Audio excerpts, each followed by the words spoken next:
Hello, welcome to the course PH5 BO6 Electrodynamics 2. The contents of today's lecture is taken from Fundamentals of Magnetism and Electricity by D.N. Vasudeva. We'll continue to discuss topic from chapter 22, Alternating Current Circuits. In today's class, we are going to analyze the working of AC bridge circuits. I hope you are familiar with bridge circuits. So bridge circuit consists of this kind of an arrangement.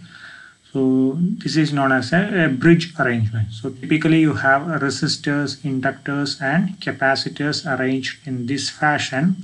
There are two types of bridge circuits, AC and DC. So in the case of DC bridge circuit, you have a DC power supply and you have four resistors. So the power supply is connected between these two diagonal points and the detector is connected between these two diagonal points. In the case of AC bridge circuit, you have an AC power supply and instead of resistances, you have impedances. So typically you have an inductor or a capacitor and associated impedances arranged in a bridge fashion. Usually you operate a bridge circuit under its balancing condition. Now, how do you get a bridge balance? So under balancing condition, the potential at point B is same as the potential at point D. You know that for current to flow between 2 points, there should be a potential difference. Since potential at these 2 points are same, no current flows through the detector. So this is known as a balancing condition. So when a bridge is balanced, current through the detector is 0. Now, under balancing condition, the ratio of the top two resistances or impedances is same as the ratio of the bottom two resistances or impedances. So in the case of an AC bridge circuit, under balancing condition, you can write Z1 by Z2 equal to Z3 by Z4. Similarly, for a DC bridge, you can write R1 by R2 equal to R3 by R4. Bridge circuits is one of the most widely used electrical circuits. Some of the applications include the light detector circuit. So what you do, you construct a bridge circuit like this, and one of the resistances you make a light sensitive resistance. Its value changes when light falls on it. So initially you keep the bridge under balancing condition, no current flows through the detector. When you shine light on one of the resistances, its value changes. As a result, the bridge will go off the balance. Now what happens? A current flows through the detector. The value of the current is proportional to the change in the resistance. So by measuring the change in the resistance, you can back calculate how much light fell on the resistor. So this is a light detector circuit. Similarly, you can use it for audio frequency measurement. So once again, you construct a bridge circuit and one of the components is either an inductor or a capacitor. So you know that the reactance of inductor or capacitor is a function of frequency, right? It's either L omega or 1 by C omega. So in both cases, the value of the reactance changes as a function of frequency. So initially what you do, you keep it balanced, no current flows through the detector. Now when you pass audio frequency through the circuit, what happens? The reactance value changes. As a result, the bridge circuit will go off the balance.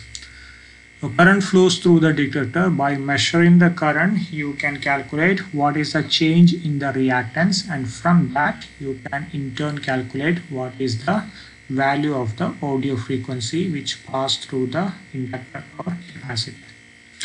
Same way, you can use a bridge circuit as an ohm meter. Once again, you keep the circuit initially balanced, no current flows.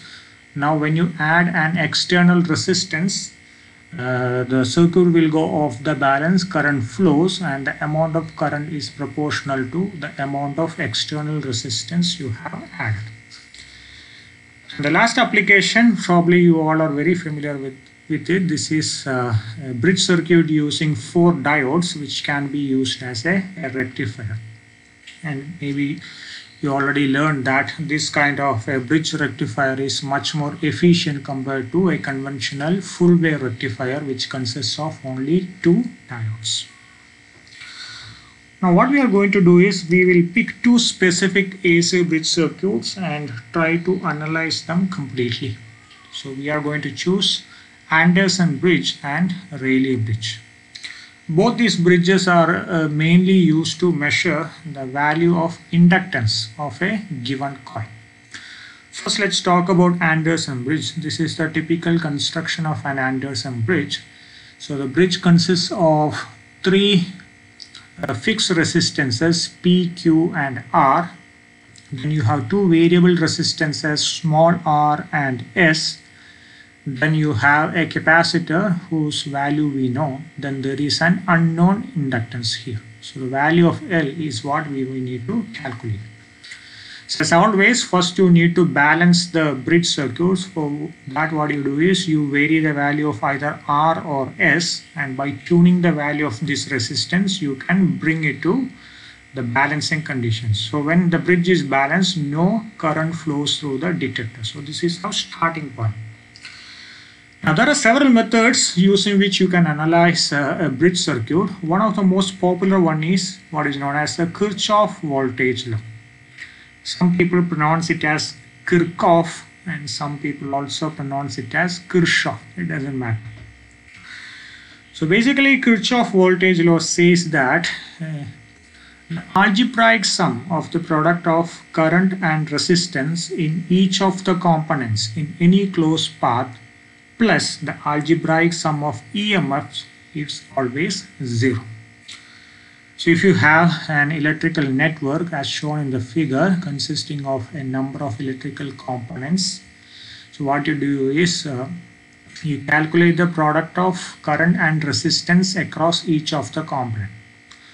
The product of I into R is nothing but voltage drop across that particular component. So you calculate the sum of voltage drop across each of the components plus the sum of all the EMFs involved in the circuit.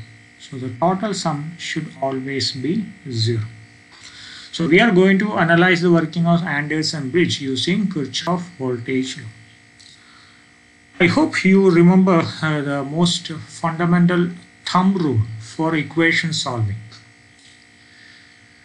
The number of equations should always be greater than or equal to the number of unknowns. Right? This is the thumb rule.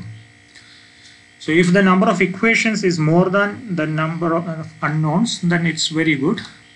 Or at least you should have number of equations being equal to the number of unknowns. This is the bare minimum. Only then you can get a conclusive result.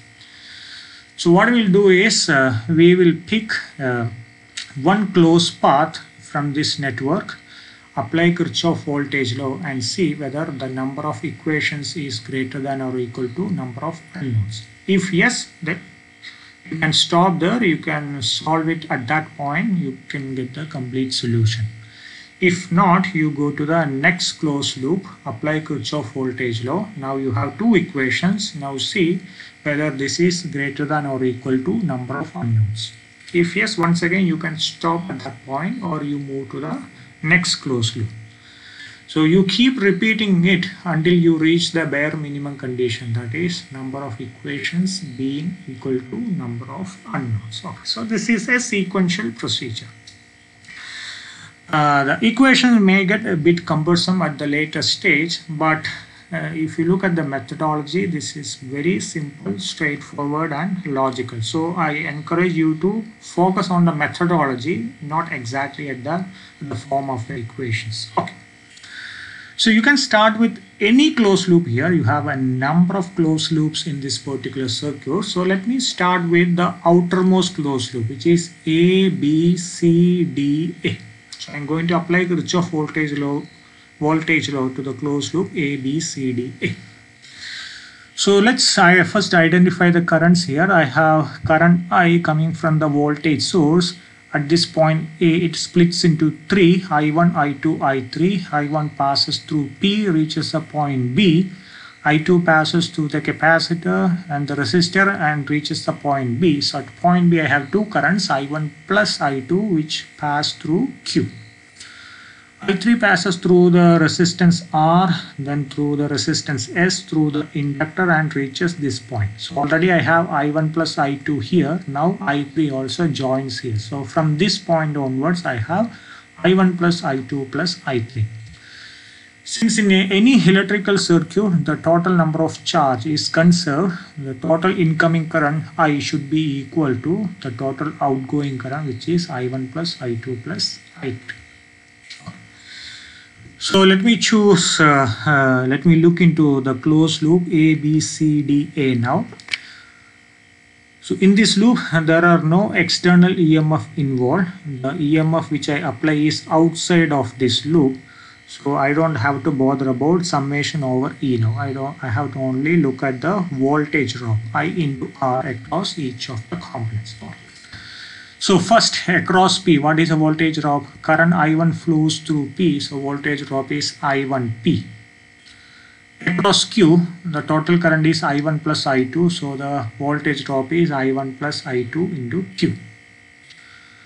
Now the loop now moves from C to D, right? And if you look here, the current is flowing in the opposite direction. I have I3 flowing from D to C. But my loop is from C to D, so I need to take negative of the current, minus I3. So when minus I3 flows through resistance S, the potential drop is minus I3S. Similarly, you have an inductor here. What is the reactance of the inductor? This is L omega, or if you want to get a complete picture, you can follow the complex notation. So this is J into L omega. So the total potential drop across the inductor is minus I3 J into L omega. So I'm going to combine these two terms here and write minus I3 S plus J into L omega. Moving over to R, I have current I3 flowing from A to D, but my closed loop is from D to A. So I need to take negative of I3 and the potential drop is minus I3R. This is equal to 0. Now this is just a rearrangement of terms. You have I1P here, I1Q here, combine these two and write I1P plus Q plus I2Q minus, combine these two terms and write I3R plus S plus J into L omega equal to 0. From this I can write I3 equal to I1P plus Q plus I2Q divided by R plus S plus J into L omega equal to I3. This is my first equation. Now see how many unknowns are here. Value of P I know, Q I know, R, S I know, value of L, this is what I need to calculate. Then value of omega I know. Then I3, I1, I2. These three values I do not know. But these three currents I3, I1, I2, they are not exactly independent. Basically, if you calculate the value of 2, you can calculate the value of the third one. Because current I you can measure, and I is I1 plus I2 plus I3. So if you know any of these two, third one you can calculate. Right? So you have two unknowns here plus the unknown L. So in total you have 3 unknowns. And what is the number of equations? 1. So number of equations is clearly less than the number of unknowns. So you cannot solve the system completely using this equation alone. So what we need to do, you have to move on to the next closed loop and derive another equation. So we are going to go to the loop ABEA. So ABEA. This is a closed loop and I am going to apply the Kirchhoff voltage law. Once again, there is no external EMF involved, so you don't have to bother about this component, only the potential drop you need to calculate. You can make out across P, the voltage drop is I1 into P, and across R, I2 is flowing in the opposite direction, so potential drop is minus I2R. Across C, once again, I2 is flowing in the opposite direction, so we have minus I2 into what is the reactance of the capacitor? j divided by c omega. So KVL yields I1P minus I2R minus I2J by C omega equal to 0. Both I2 terms I can take to the right hand side. So equation becomes I2R plus 1 by J into C omega equal to I1P. So now we have two equations, three unknowns. Not good enough. You need to go to the third loop. So let me go to the loop AEDA. AEDA. Now across C, so closed loop is from A to E, current is also flowing in the same direction, so you can take plus I2 here. So plus I2 into J by C omega. Bridge is balanced, no current flows through the detector, so there is no potential drop here. And across R, loop is from D to A, but I3 flows in the opposite direction, so you have to take minus I3 into R. So I2 by JC omega minus I3R equal to 0, from which you can write I3 equal to I2 divided by JC omega R. So this is equation 3. Now if you look at equation 1, on the left hand side I have I3, right? So from equation 3 I can substitute for I3 as I2 into divided by JC omega R. So equation 1 becomes I2 divided by JC omega R equal to I1 into P plus Q plus I2 into Q divided by R plus S plus J into L omega. Now this is just a rearrangement of terms. So you can take this term to the left hand side and write I2 into R plus S plus J into L omega divided by J into C omega R equal to I1P plus Q plus I2Q. So this I2Q you can take it to the left hand side. So you have all I2 terms on the left hand side. So left hand side becomes this much. Now I2 is the common term here, take it outside. So I2 into R plus S plus J into L omega minus JQC omega R divided by JC omega R equal to I1 into P plus Q. So this is equation number 4. So now we have 4 equations, number of unknowns equal to 3. So definitely you can solve the system completely now. Now if you compare equation 4 with equation 2, in the case of equation 4 I have I2 term on the left hand side, I1 term on the right hand side. For equation 2 also I have a similar construction, I2 term on the left hand side, I1 term on the right hand side, which means I can divide these two equations. When I do that I get P plus Q divided by P equal to R plus S plus J into L omega minus JQC omega R divided by JC omega R whole divided by R plus 1 divided by JC omega. Now you multiply the diagonal elements. So P plus Q is multiplied by R plus 1 by JC omega. I can take JC omega as a common denominator. So numerator becomes 1 plus JC omega R. And this term I can multiply with P. Now if you look at the terms on either side, JC omega is common, so I can cancel this, and the R on the denominator on the right hand side I can take it to the left hand side. So LHS becomes P plus Q into R into 1 plus JC omega R equal to P into R plus S plus J into L omega minus JQC omega R. Expand the left hand side and right hand side. So left hand side I have PR plus JPRC omega R plus QR plus JQRC omega R equal to PR plus PS plus JPL omega minus JPQC omega R. So PR is common on either side. You can cancel these two. So the equation now becomes QR plus J into PRC omega R plus QRC omega R equal to PS plus J into PL omega minus PQC omega R. So you have two complex terms on either side. So when two complex numbers are equal, it means that the real parts are equal and also the imaginary parts are equal. So when you compare the real parts, you can write QR equal to PS or P by Q equal to R by S. So if you look at the circuit, T by Q divided by R by S, this is nothing but the DC balancing condition. Right? Now moving over to the imaginary parts, so when you compare these two, you can write PR C omega R plus QR C omega R equal to PL omega minus PQ C omega R.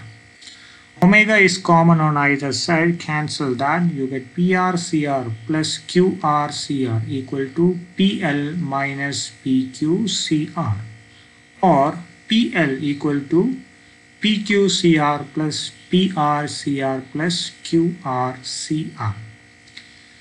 Divide everything with P, you get L equal to QCR plus RCR plus Q by P RCR. On the right hand side, C is common, take it outside, you get C into QR plus RR plus Q by P into RR. But Q by P same as S by R, so substitute for Q by P here. Here R and R I can cancel, so on the right hand side I have C into QR plus RR plus SR, or the value of the unknown inductance L equal to C into QR plus R into R plus S. So using the known values of the resistors and the capacitor, I can calculate the unknown value of the unknown inductance here. So that's about analysis of Anderson bridge using Kirchhoff voltage law. Next let's move on to another bridge, which is a much more simple one compared to Anderson bridge. This is known as a Rayleigh bridge. Rayleigh bridge is also used to measure the value of inductance of a given coil.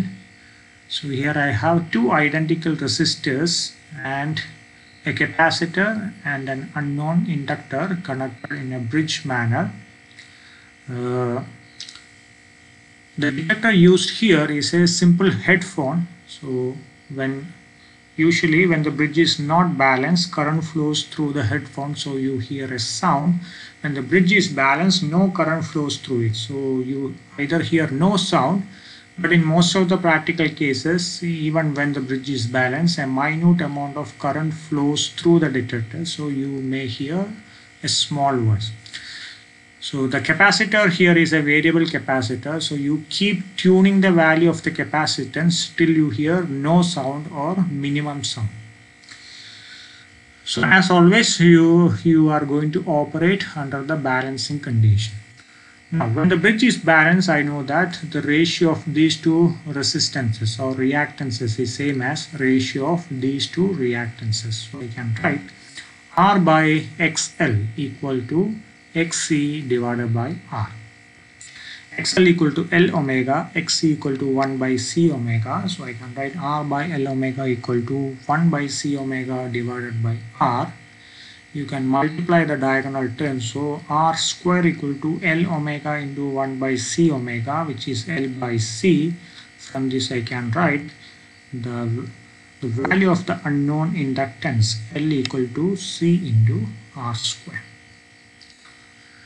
So these are the two examples of bridge circuits, and thus we come to the end of module 4.